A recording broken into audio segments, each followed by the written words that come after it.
Bom dia a todos, boa semana. Essa semana eu vi alguém postando aí no Facebook a respeito do destino ou do livre-arbítrio, não é? A pessoa dizia que a Bíblia fala no destino, na predestinação, e que Deus, quando transforma a vida de um homem, ele é diferente do homem normal, não é? E aí eu pergunto, ora, Deus transformar a vida do homem? Não é o homem quem tem que ter vergonha na cara, não? Deus é quem transforma as pessoas? E aí eu decidi gravar esse vídeo trazendo o esclarecimento bíblico sobre esse assunto, não é? O que é que a Bíblia fala? A Bíblia fala que o homem tem liberdade, livre-arbítrio para fazer o que quer, na hora que quer, no sentido de eu escolho as minhas ações, ou a Bíblia fala que o homem é controlado, transformado, não é? E que Deus é culpado pelas ações humanas, porque tudo é predestinado por Deus. Não é? O que é que a Bíblia fala sobre esse assunto? E aí eu vou dizer o seguinte, assim como eu falei no vídeo anterior, né?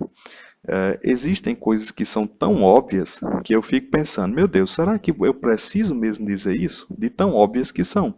Só que aí ainda tem gente que fica dizendo que não existe livre-arbítrio na Bíblia. Eu não sei como o ser humano pode chegar ao nível de cara de pau de dizer que não existe livre-arbítrio, não é? É o cúmulo.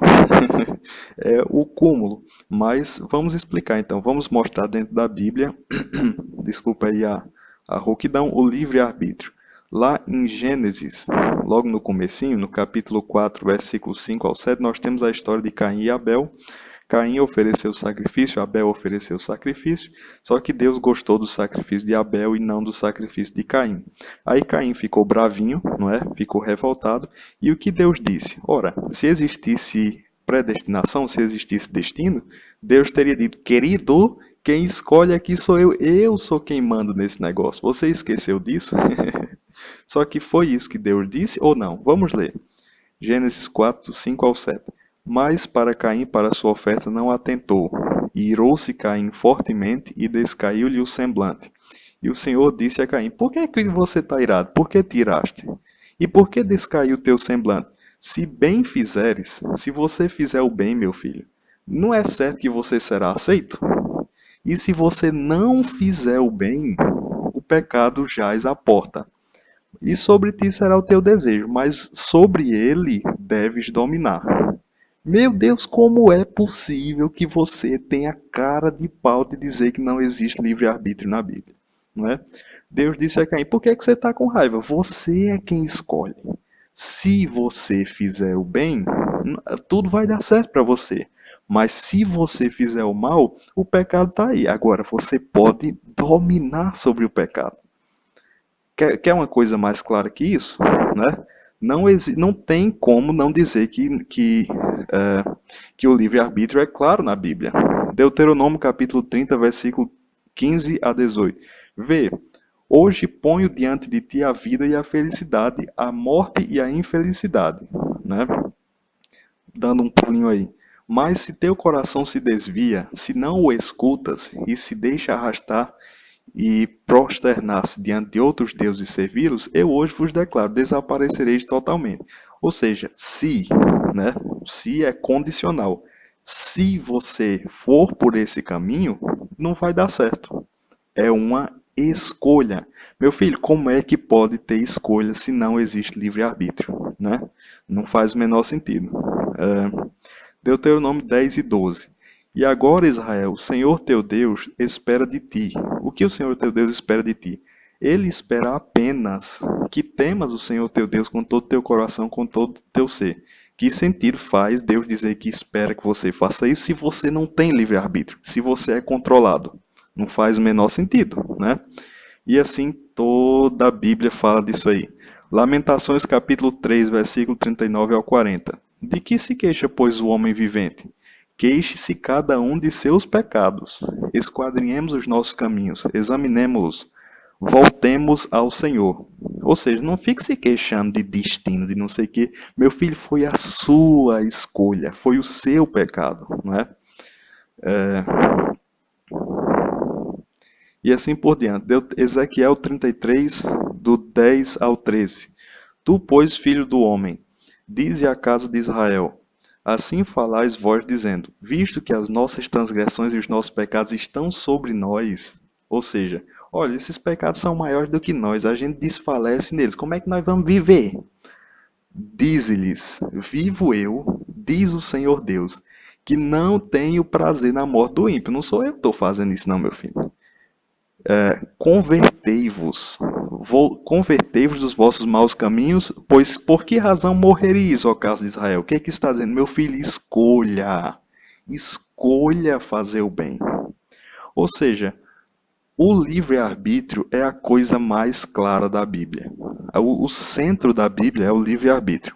Como é que eu posso dizer que o centro da Bíblia é o livre-arbítrio? Porque o centro da Bíblia é uma mensagem de moral. O que é moral? Fazer o certo e não fazer o errado, não é? Aquele versículo que eu sempre tenho dito aqui, Miqueias capítulo 6, versículo 8. O que é que Deus quer? Um monte de sacrifício? Não, eu quero três coisas. Eu quero que você faça a justiça, ame a benignidade, não é? E ande humildemente diante do teu Deus, Miqueias 6 e 8. Ou seja, Deus quer que a gente use o nosso livre-arbítrio para viver uma vida de moral, uma vida do que é certo, né? Então, isso responde à pergunta, meu filho, esse negócio de o homem que Deus transforma, isso é besteira, isso é besteira. A mensagem da Bíblia, de capa a capa é crie vergonha na cara. Faça o que é certo, não roube. O que é que diz os 10 mandamentos? Não roubarás, não matarás, não adulterarás, né? Só que aí o que que acontece? O sujeito é um polígamo, não é? Tá aí com trocentas mulheres e ele quer escapar pela tangente. O que que a nossa mente prega peças em nós? Nós sabemos disso, né? A nossa má inclinação prega peças em nós mesmos, muitas vezes. E aí o que que nós convencemos a nós mesmos? Não, todos os pecados são iguais. Ó, o pecadinho e o pecadão é a mesma coisa. Eu não sei de onde tiraram isso para começo de conversa, não é? E então todo mundo está condenado mesmo. Então como é que eu vou crer? Ah, eu vou crer no destino. Isso aqui é o destino, destino, destino. Que é por quê? Porque o sujeito não consegue se controlar, não consegue viver uma vida de moral, ele tem que crer na predestinação mesmo, porque é a única forma para ele, não é? Aí o que que ele faz? Ele pega meia dúzia de versículos de Paulo aos Romanos e outras cartas, né? E diz: ainda vem você dizer que tem livre-arbítrio na Bíblia, não é? É isso que você faz. Por quê? Porque você não consegue viver uma vida de moral. E aí você vai escolher crer na predestinação e ainda pega versículo de Paulo para basear aí suas convicções. É exatamente isso que acontece. Porque quando você não consegue fazer o bem, a resposta é simples, meu filho. Deus não me transformou. Você ainda por cima joga a culpa em Deus. Não é verdade? Agora, eu tenho uma coisa aqui no rodapé da Bíblia Tab que eu achei interessante, né? Que os textos, mesmo os textos de Paulo, lá em Romanos 9, sobre a suposta predestinação, eles não falam em predestinação para a salvação, de acordo com o comentarista aqui da Bíblia Tab. Ele fala de justificação, é outra coisa. O que seria isso? Pela justiça, 100% de justiça, ninguém mereceria. Isso aí até eu concordo, certo? Só que aí Deus pega aquele sujeito humilde, mesmo sendo pecador, só que é humilde, é quebrantado, se arrepende, não se orgulha dos pecados, que nem vocês fazem, porque vocês pecam e saem, menino, ontem à noite aquela mulher, não é? É isso que vocês falam putaria o dia todinho, não é? Aí depois vem com predestinação. É claro que você vai vir com predestinação para jogar a culpa em Deus ainda por cima da sua falta de moralidade. É isso que acontece, né? Só que aí Deus pega o cara quebrantado como Davi. Davi era um pecador enorme, só que ele era humilde, né? Ele tinha um coração quebrantado. O que que Deus faz? Deus justifica, diz: esse aqui, ele é dos meus, né? Ou seja, é bondade de Deus. Agora, isso quer dizer que Deus escolhe o cabo para a salvação? Não, isso não quer dizer que Deus escolhe o cabo para a salvação. Outra coisa, o próprio Paulo prega a moralidade. Não é, quer dizer, ainda que a gente ainda que a gente diga que Paulo pregou sim a predestinação, Paulo disse que isso não deve ser usado como desculpa para você viver uma vida e desmantê-lo. Olha aqui, vou citar alguns versículos, não vou ler porque o tempo está acabando, né, e a bateria do meu notebook, mas veja os seguintes versículos, né? Romanos 6, versículo 13 a 19, Romanos 12 e 11, 1 Coríntios 9, do 24 ao 27, Filipenses 13, aliás, 3, né, desculpe, do 12 ao 14. Ou seja, meu filho, o próprio Paulo que você disse que pregou o destino, ele diz, mas não esteja pensando que você agora vai ser desmantelado, não, né? Ele diz que você tem que viver uma vida de moral, de vergonha na cara, de ter uma mulher só, de comprar uma coisa e pagar, de não estar aí se orgulhando da sua vida sexual em público, como tem muitos de vocês que fazem, não é?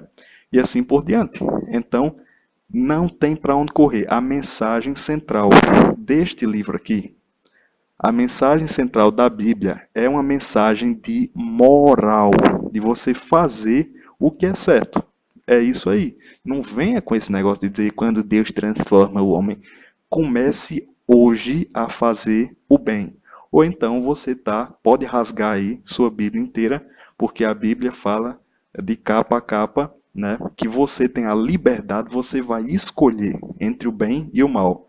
Moisés falou a Deus, né? Deus, me rasgue do seu livro aí se você não for perdoar esse povo. O que que Deus disse? Não, não é assim. Aquele que pecar, esse eu vou rasgar do meu livro.